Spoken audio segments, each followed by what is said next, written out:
रामकृष्ण परमहंस बहुत अलग स्वभाव के संत थे। वे जो भी काम करते चिंता मुक्त होकर करते थे। बातचीत करते करते रोने लगते, कभी खड़े होकर नाचने लगते, देवी की मूर्ति के सामने खड़े खड़े बेहोश हो जाते थे।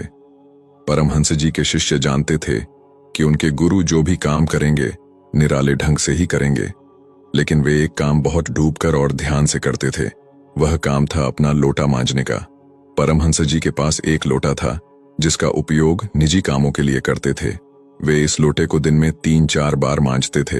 रात में सोने से पहले और सुबह उठने के बाद वे लोटा साफ करना भूलते नहीं थे।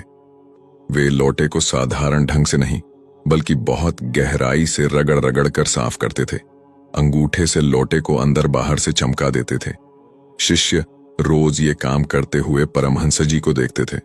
उन्हें आश्चर्य होता था कि परमहंस जी इस काम को इतना डूबकर क्यों करते हैं। लोटा तो कोई भी मांज सकता है, वे खुद ये काम इस तरह से क्यों करते हैं। एक दिन शिष्यों ने अपने गुरु से पूछा, आप लोटे को इतनी तन्मयता से क्यों धोते हैं? क्या इसके पीछे कोई राज है? क्या ये जादुई लोटा है? परमहंस जी ने मुस्कान के साथ कहा, सच बात है, ये जादुई लोटा है। मैं जब इस लोटे को साफ करता हूं तो ये मानकर करता हूं कि ये मेरा मन है। इस लोटे पर दिन भर में कई बार धूल जमती है। ठीक इसी तरह हमारे मन पर भी हर पल गंदगी जमा होती रहती है। इस लोटे को इतनी अच्छी तरह मांजता हूं तो ये मुझे सीख देता है कि हमारे मन को भी इसी तरह साफ करते रहना चाहिए। हर पल इस मन पर गंदगी जमती रहती है और अगर आप एक बार भी चूक गए तो ये मन आपसे गलत काम करवा लेगा। सीख, हमें अपने मन को हर पल बुराइयों से बचाना चाहिए। अगर मन साफ नहीं करेंगे तो ये हमसे गलत काम करवा लेगा।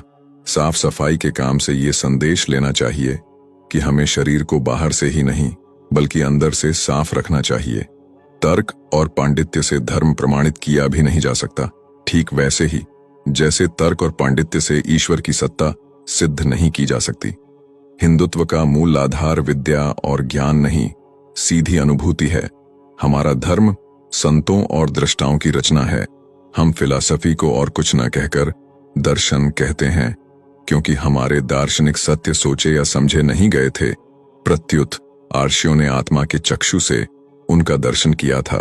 वाद विवाद, तर्क और पांडित्य अथवा बड़े बड़े सिद्धांतों और संगठनों से धर्म की सिद्धि नहीं होती। धर्म अनुभूति की वस्तु है और धर्मात्मा भारतवासी उसी को मानते आए हैं जिसने धर्म के महासत्यों को केवल जाना ही नहीं, उनका अनुभव और साक्षात्कार भी किया है। रामकृष्ण के आगमन से धर्म की यही अनुभूति प्रत्यक्ष हुई।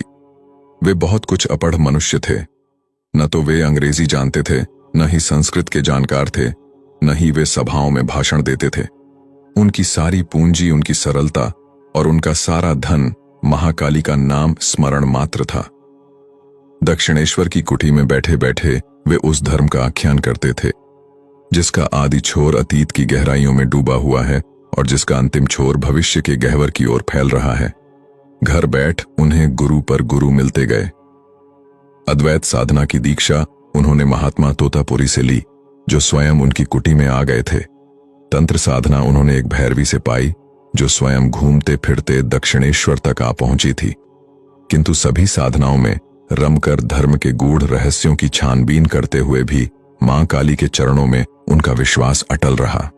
सभी धर्मावलंबी आपस में जब इस प्रश्न पर लड़ रहे थे कि किसका धर्म ठीक है और किसका नहीं, तब परमहंस रामकृष्ण ने सभी धर्म के मूल तत्वों को अपने में साकार करके मानो सारे विश्व को यह संदेश दिया कि धर्म को शास्त्रार्थ का विषय मत बनाओ।